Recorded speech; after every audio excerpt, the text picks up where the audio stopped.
கிறிஸ்துவுக்குள் மிகவும் பிரியமான என் அன்பு தேவனுடைய பிள்ளைகளே, ஆண்டவராகிய இயேசு கிறிஸ்துவின் நாமத்தினாலே தூத்துக்குடி எழுப்புதல் கிறிஸ்டின் அசெம்பிளி ஊழியங்களின் சார்பாக உங்கள் அனைவருக்கும் என்னுடைய புத்தாண்டு நல்வாழ்த்துக்களை தெரியப்படுத்திக் கொள்கிறேன்.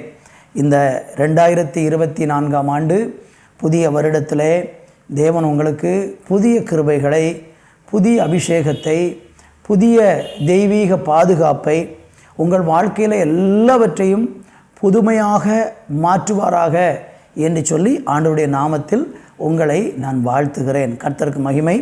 கடந்த 2023ஆம் வருடம் தேவன் நம்மையும் நம்முடைய குடும்பங்களையும் அருமையாக பாதுகாத்தார்.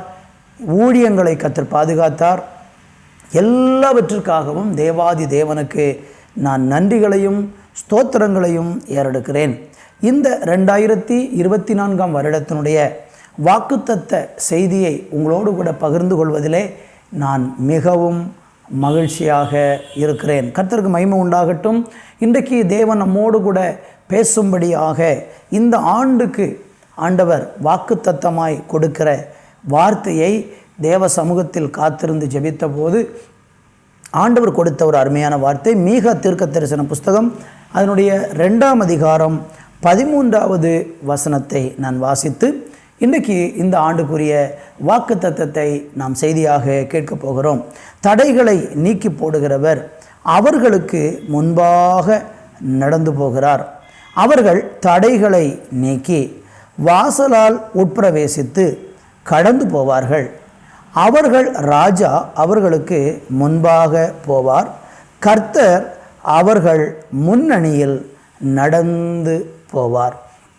என் அன்பு தேவ பிள்ளைகளே, வாசித்து கேட்ட இந்த வேத வசனத்திலே ஆண்டவராகிய தேவன் ஒரு அருமையான காரியத்தை நமக்கு வாக்குத்தத்தமாக சொல்லுகிறார். என்னவென்றால், முதலாவது நம்ம படிக்கும் பொழுது நம்முடைய ஆண்டவர் தடைகளை நீக்கி போடுகிறவராக நமக்கு முன்பாக நடந்து போகிறவர் என்று இங்கே நம்ம வாசிக்கிறோம். இந்த வசனத்தில் நம்ம பார்க்கும்போது, ஒன்று, தடைகளை நீக்கி போடுகிறவர் நமக்கு முன்பாக நடந்து போகிறார். ரெண்டாவது, அவர்கள் தடைகளை நீக்கி வாசல் வழியாக உட்பிரவேசித்து கடந்து போவார்கள், நம்மளை பற்றி சொல்லியிருக்கிறார். மூன்றாவது படிக்கும் பொழுது, அவர்கள் ராஜா அவர்களுக்கு முன்பாக போவார் என்று சொல்லப்பட்டிருக்கிறது. நான்காவது படிக்கும் பொழுது, கர்த்தர் அவர்கள் முன்னணியில் நடந்து போவார். இந்த வசனத்தை நம்ம சுருக்கி தியானிச்சா 2 காரியங்கள் சொல்லப்பட்டிருக்கிறது. ஒன்று, தேவன் தடைகளை நீக்கும்படியாக நமக்கு முன்பாக போவார். அவர் ராஜாவாக போவார். அவர் முன்னணியில் போவார். இதுதான் முதலாவது காரியம். ரெண்டாவது காரியம் என்ன? நம்முடைய வாழ்க்கையில் இருக்கிற தடைகளை நாமளே என்ன செய்வோம் என்றால் நீக்கி வாசல் வழியாக உட்பிரவேசித்து கடந்து போவோம் என்கிற காரியத்தையும் ஆண்டவர் இந்த இடத்துல சொல்கிறார். ஒன்று, தேவன் முன்னால் போவார். நீங்களும் நானும் பின்னால் போகிறவங்க இருக்கிற தடைகளை எல்லாவற்றையும் நீக்கி நம்மளும் உட்பிரவேசிப்போம் என்பதை ஆண்டவருடைய வார்த்தை நமக்கு இங்கே கற்றுக் கொடுக்கிறது. கர்த்தருக்கு மகிமை உண்டாகட்டும். இந்த 2024ஆவது வருஷத்தில் உங்கள் வாழ்க்கையில், உங்கள் குடும்பத்தில், உங்களுடைய தனிப்பட்ட வாழ்க்கையில் ஆண்டவர் சொல்லக்கூடிய ஒரு வார்த்தை என்னென்னா, தடைகளை நீக்கி போடுகிறவர் இந்த வருஷம் உங்களுக்கு முன்பாக கடந்து போவார், நடந்து போவார் என்று ஆண்டவர் உங்களுக்கு வாக்கு கொடுக்கிறார். எந்தெந்த காரியங்களிலெல்லாம் நம்முடைய வாழ்க்கையில் தடையாக வருகிற காரியங்களில் கர்த்தர் முன்னே போகிறார் என்பதை குறித்து நம்ம இன்றைக்கி சிந்திக்க போகிறோம். முதலாவது நீங்கள் பார்த்தீங்கன்னா, வாக்குத்தத்தத்தை சுதந்தரிக்க நம்முடைய வாழ்க்கையில் என்னென்ன காரியங்களெல்லாம் தடையாக இருக்கிறதோ அந்த தடைகளை கர்த்தராகிய தேவன் இந்த ஆண்டில் முறியடிப்பார் என்று இன்றைக்கு நம்ம தியானிக்க போகிறோம். இன்றைக்கி நாம் அதிகமாக சிந்திக்க போகிறது, இஸ்ரவேல் ஜனங்களுடைய வாழ்க்கையில் ஆண்டவர் எப்படி தடைகளையெல்லாம் உடைத்து முன்னேறி போய் அவங்கள தடைகளை உடைத்து அவங்களுக்கு தேவன் பண்ணின வாக்குத்தத்தத்தை எப்படி சுதந்திரிக்க பண்ணினார் என்பதை குறித்து தான் இன்றைக்கு நம்ம தியானிக்க போகிறோம். தேவனுக்கு மகிமை உண்டாகட்டும். நீங்கள் பாருங்கள், தடைகளை நீக்கி போடுகிறவர்னு போட்டிருக்குது. அதனுடைய அர்த்தம் என்னென்னா, அப்போ தடைகள் நம்முடைய வாழ்க்கையில் வரும். சில காரியங்களில் தேவன் நமக்கு கொடுத்த வாக்குத்தத்தங்களை சுதந்திரிப்பதற்கு சில இடையூறுகள், சில தடைகள் வரும். கர்த்தர் உங்களுக்கு சொன்ன காரியங்கள் நிறைவேறுவதற்கு சில தடைகள் வரும். ஆனால் அந்த தடைகளை ஆண்டவர் என்ன செய்வாராம்? உடைத்து போடுவேன் அல்லது நீக்கி போடுவேன் என்று இன்றைக்கு சொல்கிறார். இஸ்ரவேல் ஜனங்களுக்கு நமக்கு தெரியும், அவங்களுக்கு தேவன் ஒரு பெரிய வாக்குத்தத்தம் கொடுத்திருந்தார். என்ன வாக்குத்தத்தம்? ஆபிரகாமோடு பண்ணின ஒரு வாக்குத்தத்தம். ஆபிரகாம ஆண்டவர் கல்தையருடைய தேசத்திலிருந்து அழைத்தார். அவன் தேவனை அறியாமல் இருக்கும்போதே அவனை அழைத்து அவனுக்கு தன்னை வெளிப்படுத்தி அவனை அழைத்து கொண்டு வந்த தேவன் சொன்னார், நான் உனக்கு காண்பிக்கும் தேசத்துக்கு போ, உன்னுடைய சந்ததிகள் இந்த தேசத்தை சுதந்திரிக்கும் அப்படின்னு சொன்னார். அது மாத்திரமல்ல, ஆண்டவர் ஆபிரகாமை பார்த்து சொன்னார், இந்த தேசத்தில் கிழக்கும் மேற்கும் தெற்கும் வடக்கும் நடந்து திரி, நீ கால் மிதிக்கிற தேசத்தை நான் உனக்கு தருவேன், உன் சந்ததிகள் அதை அனுபவிப்பார்கள் என்று சொல்லி ஆண்டவர் ஆபிரகாமுக்கு வாக்கு பண்ணினார். அந்த வாக்கு தத்துவம் பல ஆண்டுக்குரிய, பல காலத்துக்குரிய, இன்னும் சொல்லப்போனால் பல தலைமுறைகளுக்குரிய ஒரு பெரிய வாக்கு தத்தமாக இருந்தது. அந்த வாக்கு தத்தத்தை சுதந்திரிப்பதற்காக இஸ்ரவேல் ஜனங்களை ஆண்டவராகிய தேவன் எகிப்து தேசத்திலிருந்து மோசையின் மூலமாக விடுதலையாக்கி அந்த கானான் தேசத்தை சுதந்திரிப்பதற்காக தேவன் வழிநடத்தி வருகிற சம்பவத்தை நம்ம யாத்ராம புஸ்தகத்தில் பார்க்க முடிகிறது. நமக்கு தெரியும், ஆதியாம் புஸ்தகத்தினுடைய கடைசி அதிகாரத்தில் யோசேப்பும் அவனுடைய குடும்பமும் அல்லது யாக்கோபும் அவனுடைய பிள்ளைகளும் எகிப்து தேசத்துக்கு போகிறாங்க. தேசத்தில் பயங்கரமான பஞ்சம் இருந்தது. எகிப்து தேசத்தில் யோசேப்பு பார்வோனுடைய ஆட்சி காலத்தில் அவன் பிரதம மந்திரியாக இருந்தான். தன்னுடைய சகோதரர்களையும் தன்னுடைய தகப்பன் வீட்டாரையும் ஆதரிக்க வேண்டும் என்று யோசேப்பு விரும்பி கிட்டத்தட்ட 75 பேர் அன்றைக்கு எகிப்து தேசத்திற்கு போனார்கள். எகிப்தில் போனாங்க, அங்கே குடியிருந்தாங்க. அங்கே அவங்க ஆடுகளை மேய்த்து அங்கே வளர்ந்தார்கள், பெருகினார்கள். நாளுக்கு நாள் பெருகி அன்றைக்கு எகிப்து தேசத்தில் இஸ்ரவேலர்கள் பெரிய ஒரு கூட்டமாக பெருகிவிட்டார்கள். அவர்கள் பெருகின போது அவர்களை அன்றைக்கு யோசேப்பை அறியாத ஒரு ராஜன் வந்தான். அவன் இஸ்ரவேல் ஜனங்களை மிகவும் ஒடுக்கினான், அவர்களை அழிக்க நினைத்தான். அதிகமாய் பெருகக்கூடிய அந்த ஜனங்களின் பெருக்கத்தை தடுக்க நினைத்தான். ஆனால் எவ்வளவாய் நெருக்கப்பட்டார்களோ அவ்வளவாய் அவர்கள் எகிப்து தேசத்தில் பெருகினார்கள். நமக்கு தெரியும், 430 வருஷம் இஸ்ரவேல் மக்கள் எகிப்து தேசத்தில் அடிமையாக இருந்தாங்க. அந்த அடிமைத்தனத்திலிருந்து தேவன் ஆபிரகாமுக்கு பண்ணின அந்த வாக்குத்தத்தத்தின்படி மோசையின் மூலமாக ஜனங்களை எகிப்திலிருந்து விடுதலையாக்கி அந்த வாக்குத்தத்தத்தை சுதந்திரிக்கும்படியாக ஜனங்களை ஆண்டவர் வழிநடத்தி கொண்டு வந்தார். அப்படி வழிநடத்தி கொண்டு வரும்போது ஆண்டவராகிய தேவன் அவர்களை முன்னாக நடத்தி கொண்டு போகும்போது அவர்களுக்கு பல தடைகள் வந்தது. அந்த வாக்குத்தத்தங்களை சுதந்திரிக்க முடியாத பல தடைகள் அவர்களுக்கு வந்தபோது கர்த்தராகிய தேவன் என்ன செய்தார் என்றால், அந்த தடைகளை அவர்களுக்கு முன்பாக உடைக்கும்படி முன்னாக சென்றார் என்பதை நம்ம பார்க்க முடியும். நீங்கள் யாத்திரா புஸ்தகத்திலே 13ஆம் அதிகாரம் 21வது வசனத்தை வாசிக்கிறேன். அவர்கள் இரவும் பகலும் வழிநடக்க கூடும்படிக்கு கர்த்தர் பகலில் அவர்களை வழிநடத்த மேகஸ்தம்பத்திலும் இரவில் அவர்களுக்கு வெளிச்சம் காட்ட அக்கினி ஸ்தம்பத்திலும் அவர்களுக்கு முன்பாக சென்றார். அருமையான தேவனுடைய பிள்ளைகளை கவனிக்க வேண்டும். நமக்கு ஆண்டவர் இந்த வருஷம் கொடுக்கிற வாக்குத்தத்தம் என்ன? தடைகளை நீக்கி போடுகிறவர் அவர்களுக்கு முன்பாக நடந்து போகிறார் என்று நம்ம படித்தோம். அப்போ அவங்களுக்கு வனாந்தரத்தில் நிறைய தடைகள் இருக்கிறது. ஏன்? பகலில் அவங்கள வழிநடத்த வெயில் அவங்களுக்கு ஒரு தடையாக இருந்தது. இரவிலே அவங்க பயணிப்பதற்கு இருள் அவங்களுக்கு ஒரு தடையாக இருந்தது. ஆனால் அந்த தடைகளை உடைப்பதற்கு கர்த்தராகிய தேவன் அவர்களுக்கு முன்பாக சென்றார். ஹல்லேலூயா! என் அன்பு தேவ பிள்ளைகளே, உங்கள் வாழ்க்கையில் நிறைய வாக்குத்தத்தங்களை கற்றுக் கொடுத்துருக்கலாம். பெரிய ஒரு தரிசனத்துக்கு சொந்தக்காரராக நீங்கள் யோசேப்பை போல இருக்கலாம். உங்களை குறித்து ஆண்டவர் பல காரியங்களை சொல்லி இருந்திருக்கலாம், திட்டங்கள் வைத்திருக்கலாம். அந்த திட்டங்களும் தரிசனங்களும் என் வாழ்க்கையில் நிறைவேறவில்லை என்கிற ஒரு ஏக்கத்தோடு கூடத்தான் நீங்கள் இந்த புதிய வருஷத்துக்குள்ளே பிரவேசித்திருப்பீர்கள்.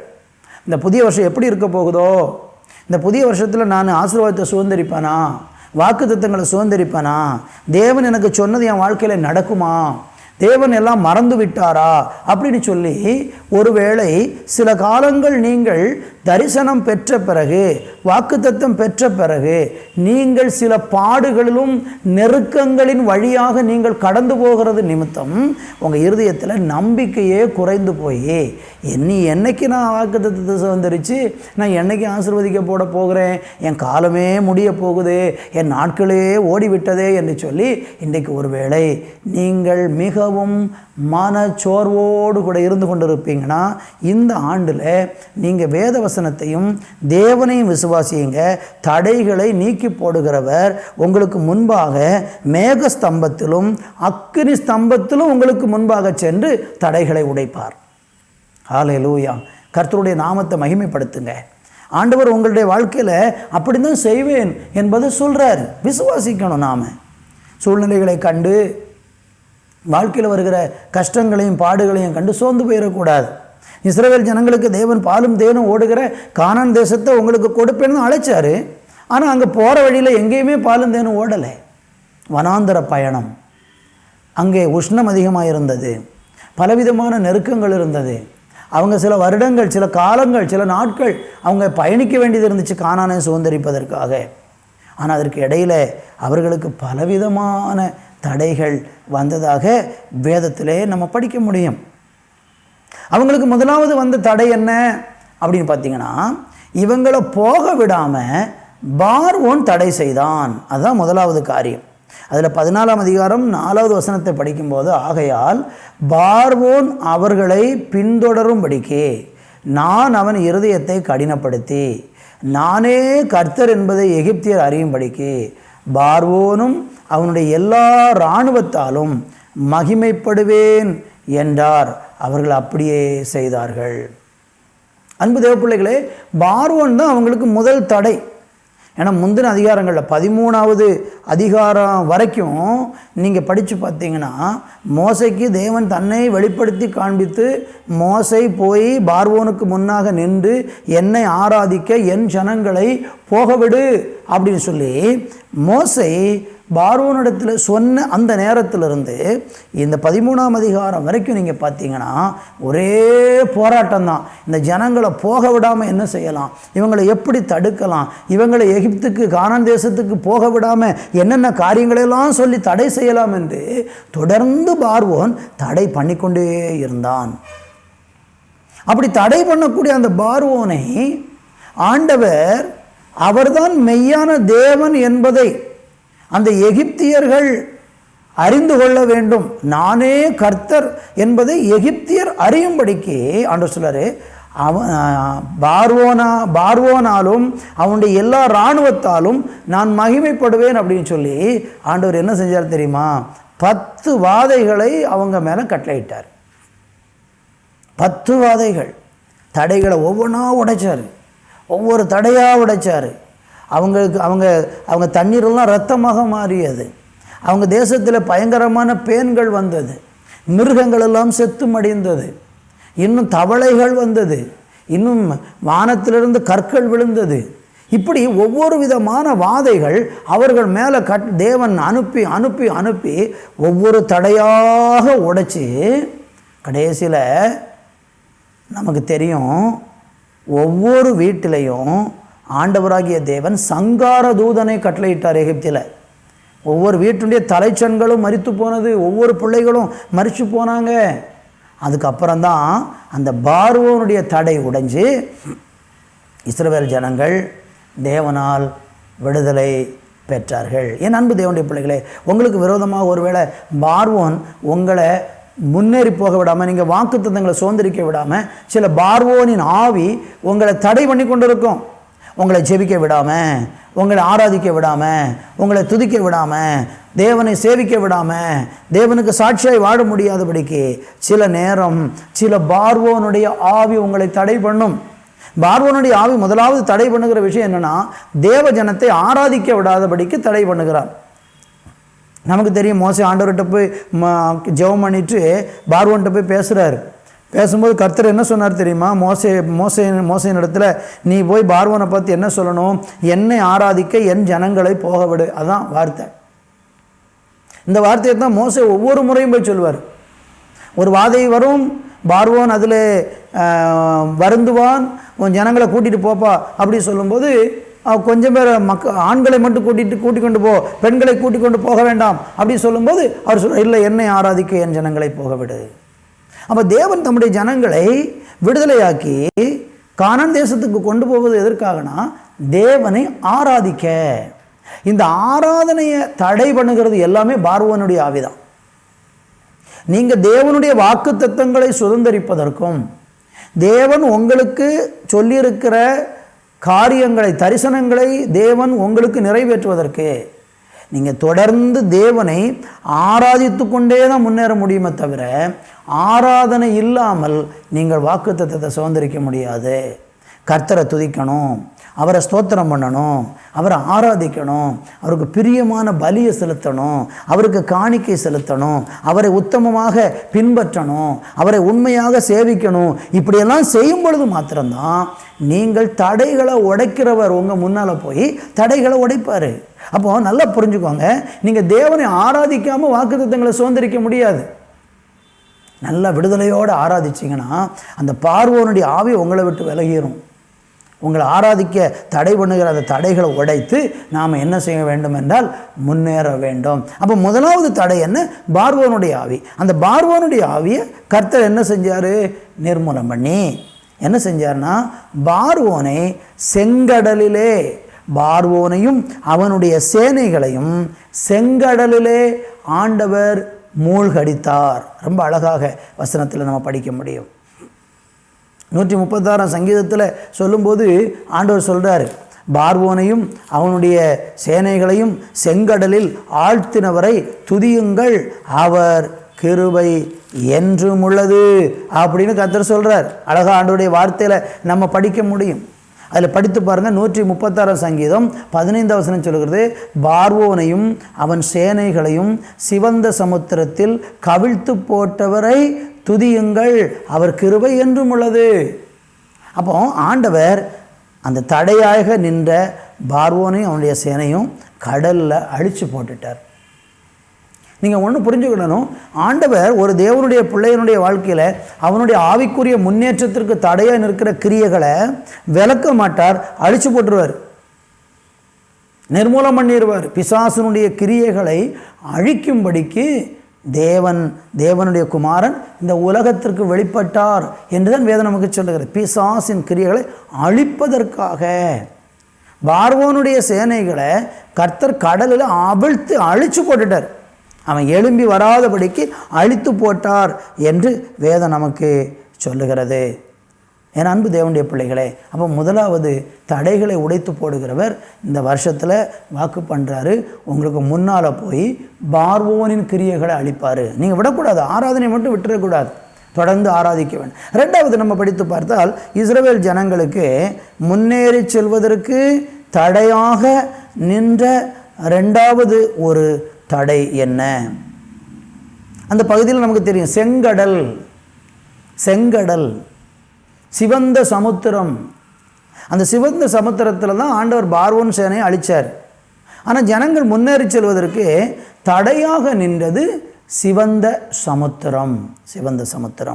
அதில் 14ஆம் அதிகாரத்தில் 15வது வசனத்தில் இப்படியே சொல்லப்பட்டிருக்கிறது, அப்பொழுது கர்த்தர் மோசேயை நோக்கி, நீ என்னிடத்தில் முறையிடுகிறது என்ன? புறப்பட்டு போங்கள் என்று இஸ்ரவேல் புத்திரருக்கு சொல்லு. நீ உன் கோலை ஓங்கி உன் கையை சமுத்திரத்தின் மேல் நீட்டி சமுத்திரத்தை பிளந்து விடு. அப்பொழுது இஸ்ரவேல் புத்திரர் சமுத்திரத்தின் நடுவாக வெட்டாந்தரையில் நடந்து போவார்கள். கவனிக்கிறீங்களா? ஆண்டவர் என்ன சொல்றாரு? ரெண்டாவது அவங்களுக்கு முன்னேறுவதற்கு தடையாக இருந்த ஒரு தடை செங்கடல், சிவந்த சமுத்திரம். சிவந்த சமுத்திரம். இந்த சிவந்த சமுத்திரத்தை எப்படி ஆண்டவர் கடக்கும்படிக்கு தடைகளை உடைக்கிறார்னா, தேவன் என்ன செஞ்சிருந்தார்னா, மோசையினுடைய கையில் ஒரு கோலை ஆண்டவர் கொடுத்திருந்தார். மோசை ஆடு மேய்த்து கொண்டிருந்த போது ஒரு கோலை வைத்திருந்தான். அந்த கோலை தரையில் போட சொன்னார். அது உடனே பாம்பாக மாறியது. மறுபடியும் அந்த கோலை பிடிக்க சொன்னார். அது மறுபடியும் கோலாய் மாறிவிட்டது. அன்னையிலிருந்து மோசையுடைய கையில் எப்போவுமே ஒரு கோல் இருக்கும். அந்த கோலை ஆண்டவர் மோசைக்கும் இஸ்ரவேல் ஜனங்களுக்கும் ஒரு அடையாளமாக பயன்படுத்தினார். இப்போ பாருங்களேன், தடைகளை உடைக்கிறது எப்படி? முதலாவது தேவன் முன்னே போய் அவங்களுக்கு தடைகளை உடைச்சார். அடுத்து நம்ம இங்கே படிக்கும் பொழுது ஆண்டவர் சொல்கிறார், நீயே தடைகளை நான் உன் கூட இருக்கிறேன். நீ உன் கையை சமுத்திரத்துக்கு மேலாக நீட்டு, சமுத்திரத்தை பிளந்து விடு, சமுத்திரத்து நடுவாக வெட்டந்திரையில் நீங்கள் நடந்து போவீங்க. என் அன்பு தேவனுடைய பிள்ளைகளே, ஆண்டவர் அந்த அதிகாரத்தை நமக்கு கொடுக்கிறார். சில தடைகளை ஆண்டவரை உடைக்கிறாரு. அவர் முன்னால் கடந்து போயிட்டாருனாலே அதுக்கப்புறம் அவருடைய நாமத்தினால நாமளே என்ன செய்யணும்? தடைகளை உடைக்கணும். இயேசுவின் நாமத்தினால தடைகளை உடைக்கணும். மோசைக்கு அவருடைய கையில் ஒரு கோல் தடைகளை உடைப்பதற்கும் தடைகளை நீக்கி போடுவதற்கும் ஒரு மோசைக்கு ஒரு கையில் ஒரு கோலை கொடுத்திருந்தார்.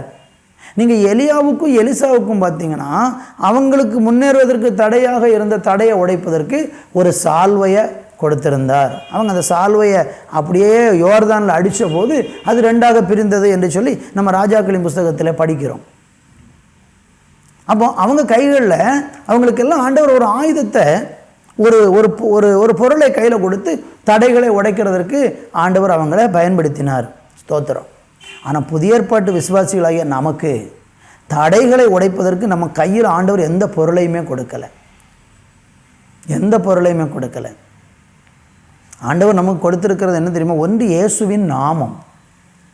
என் நாமத்தினாலே நீங்கள் எதை கேட்டாலும் அதை பெற்றுக்கொள்வீர்கள் அப்படிங்கிறார். ஆண்டவருடைய நாமம் நமக்கு தரிக்கப்பட்டிருக்கிறது. நாம் எல்லாரும் அவருடைய நாமத்தின் மேலே தான் விசுவாசம் வைத்திருக்கிறோம். அந்த இயேசு கிறிஸ்து என்கிற நாமத்தினாலே சீசர்கள் ஆண்டவர் அனுப்பும்போது என்ன சொல்லி அனுப்பினார்?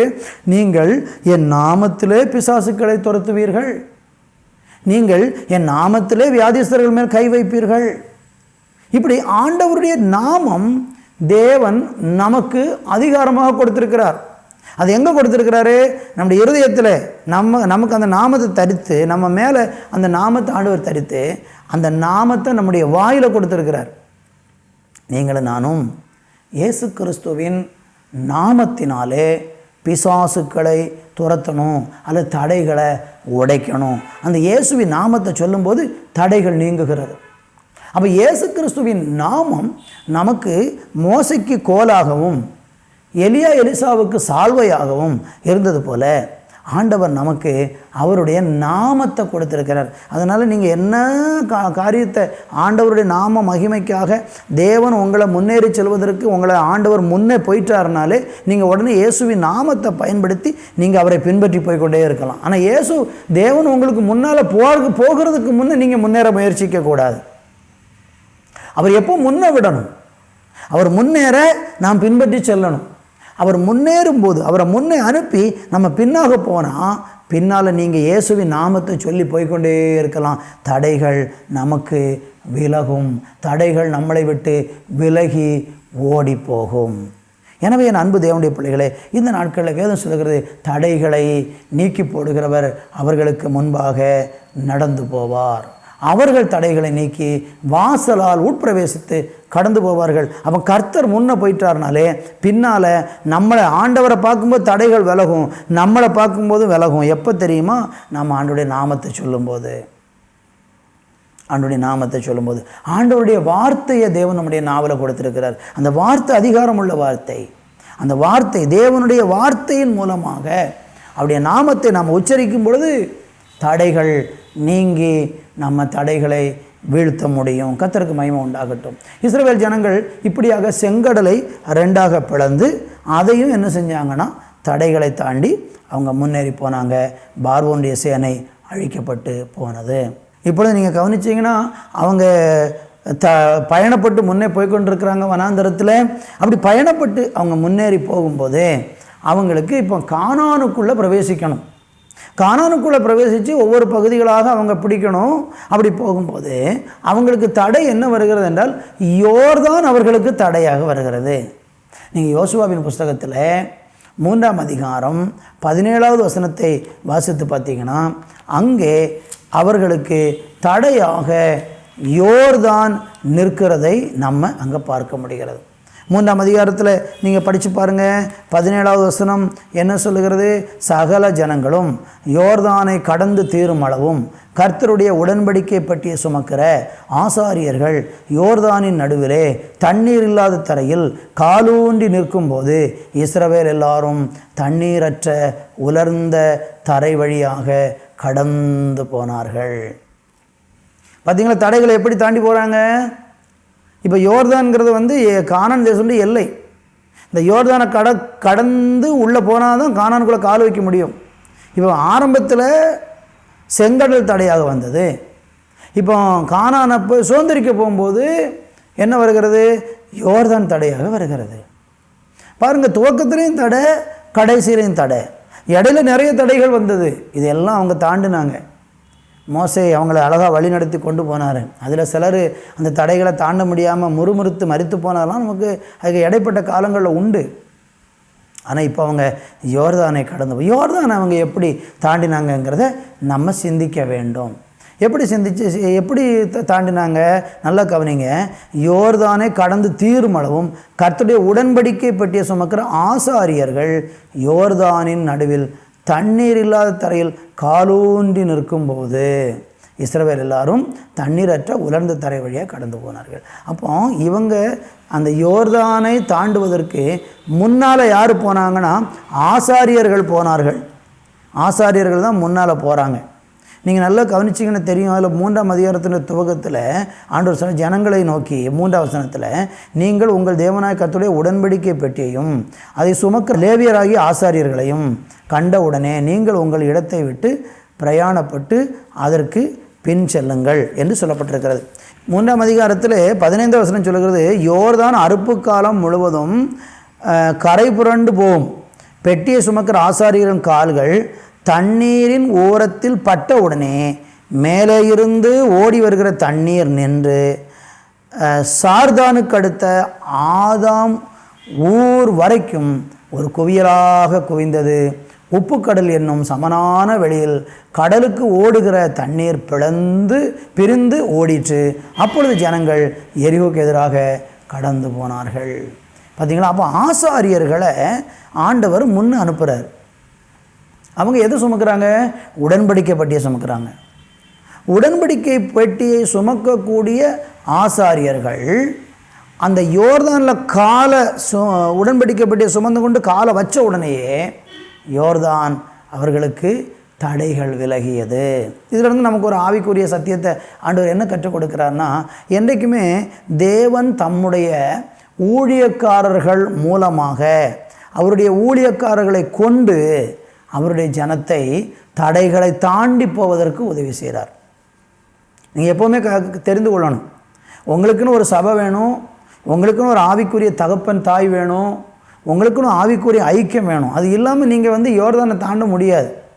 நீங்கள் நல்ல ஜெபிக்கிறவங்களாக இருக்கலாம், எவ்வளோ பரிசுத்தம் உள்ளவங்களாக இருக்கலாம், ஒருவேளை உங்கள் போதகரை விட உங்களுக்கு வேத அறிவு இருக்கலாம், நிறைய விஷயங்கள் தெரிஞ்சிருக்கலாம், அவரை விட நீங்கள் ரொம்ப படித்தவங்களாக இருக்கலாம். எப்படி இருந்தாலும் கர்த்தர் உங்களுக்கென்று தேவன் ஏற்படுத்தின தேவனுடைய ஊழியக்காரர்களை பின்பற்றி தான் நீங்கள் தடைகளை உடைச்சி முன்னேற முடியும்.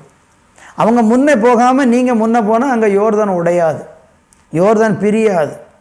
அவங்க உங்களுக்காக என்ன செய்வாங்கன்னா அவங்க என்ன செய்வாங்கன்னா காலூன்றி நிற்பாங்க. கர்த்தருடைய சமூகத்தில் நின்றுக்கிட்டே இருப்பாங்க. ஆண்டவரே, என் ஜனங்கள் கடந்து போகும் வரைக்கும் அவங்க நின்றுக்கிட்டே இருப்பாங்க. எவ்வளோ கஷ்டம் பாருங்கள். உடன்படிக்கை பெட்டியை சுமந்து கொண்டு 4 ஆசாரியர்கள், அந்த 6 லட்சத்துக்கு அதிகமான மக்கள் ஒரு நதியை கடந்து போகணும்னா எவ்வளோ நேரம் எடுத்திருக்கும். அத்தனை நேரம் வரைக்கும் அவங்க அந்த யோர்தான்லேயே என்ன பண்ணாங்க? நின்று கொண்டே இருந்தாங்க. உங்களுக்காக திறப்பில் நின்று ஜெபிக்கிற தேவ மனிதர்களுடைய ஆலோசனைகள், போதனைகள், ஜபங்கள், வழிநடத்துதலுக்கு நீங்கள் அடங்கி உட்பட்டால் மட்டும்தான் நீங்கள் யோர்தானை கடக்க முடியும், தடைகளை தாண்டி முன்னேற முடியுமே தவிர தன்னிச்சையாக நீங்கள் முயற்சிச்சிங்கன்னா நீங்கள் வழி விலகி போயிடுவீங்க. உங்களை நடத்தக்கூடிய தேவ மனிதர்களோடு இசைந்து ஏக இருதயம் உள்ளவர்களாக நீங்கள் அவங்கள பின்பற்றி போனால் மட்டும்தான் நீங்கள் யோர்தானை கடக்க முடியுமே தவிர நீங்கள் இல்லைனா தடைகளை தாண்டவே முடியாது. அதுக்கு உங்களுக்கு உதவி செய்கிறவர்கள் தேவனுடைய ஊழியக்காரர்கள். அடுத்து நம்ம மூன்றாவது தடையாக நம்ம பார்க்கும்போது எரிகோ அவங்களுக்கு தடையாக வந்தது. அது நமக்கு நல்லாவே தெரியும்.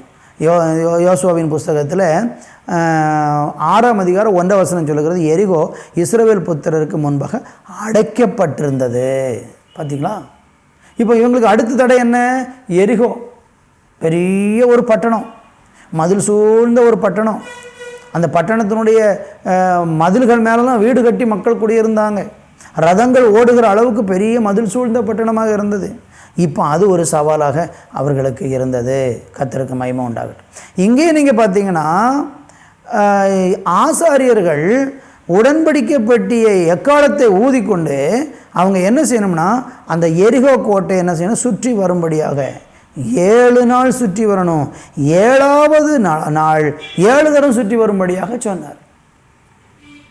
பார்த்தீங்களா? ஆண்டவர் சொல்கிற காரியத்தை அப்படியே செஞ்சால் தடைகள் உடையும்.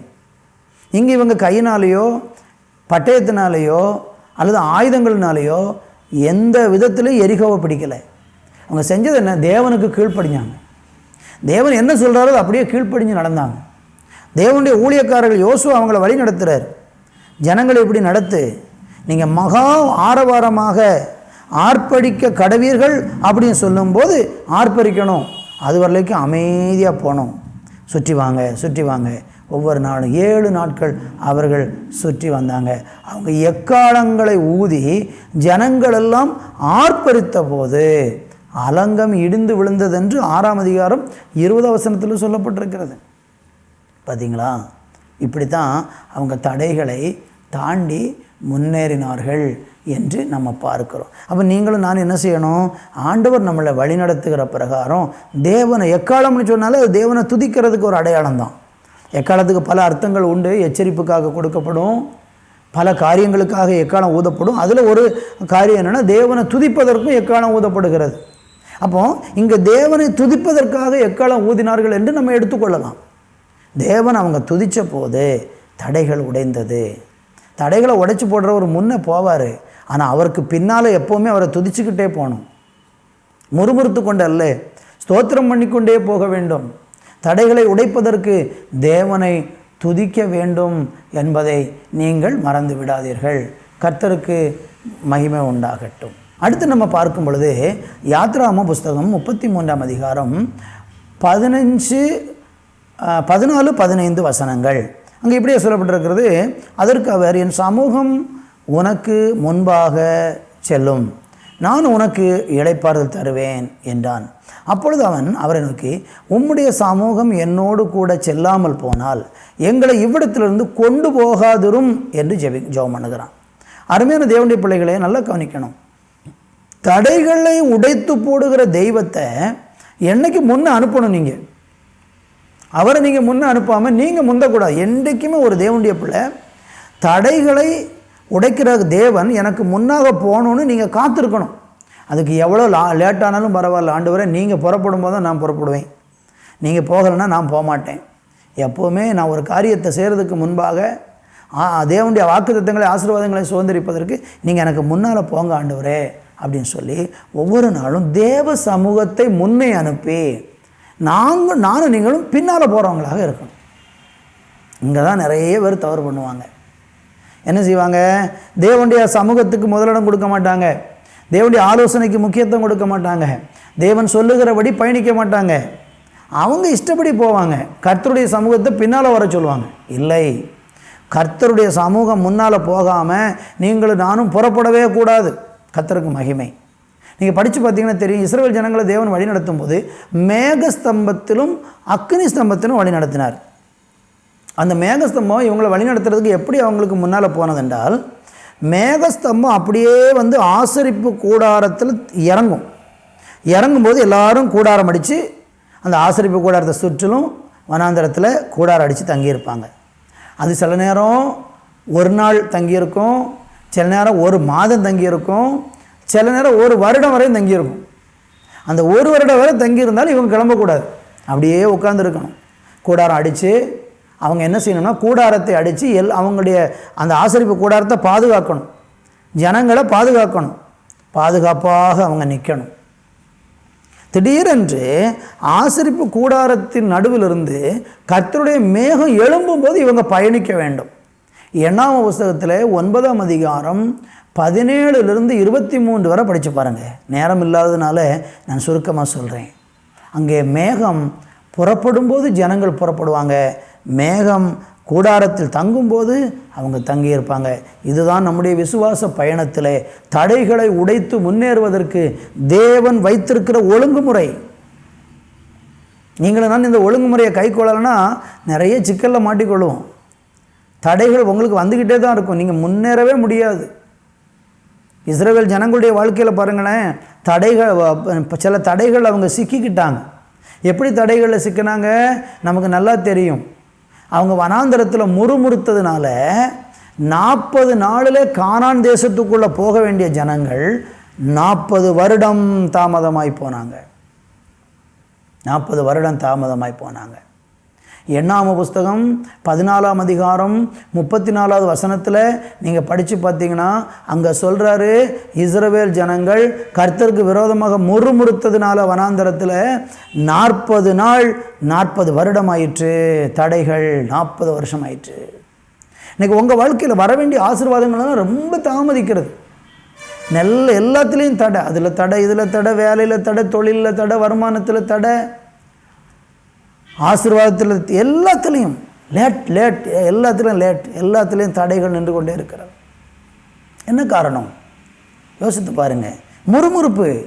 வனாந்தரத்தில் அப்படியே முறுமுறுக்கிறது மாதிரி நீங்களும் உங்கள் வாழ்க்கையில் கஷ்டம் வரும்போது, பாடு வரும்போது, ஐயோ ஆண்டவரே என்ன கொண்டு போட்டால் நல்லாயிருக்கும். நாங்கள் இஸ்ரவேல் ஜனங்கள் வனாந்தரத்தில் என்ன சொன்னாங்க மோசையை பார்த்து, எங்களுக்கு எகிப்தில் பிரேத கூழி இல்லாதனாலேயே எங்களை இங்கே கூட்டி கொண்டு வந்தாய் என்று அவங்க முறுமுறுத்தாங்க. இப்படி அவங்க முறுமுறுத்து 40 நாளை 40 வருஷம் ஆக்கிட்டாங்க.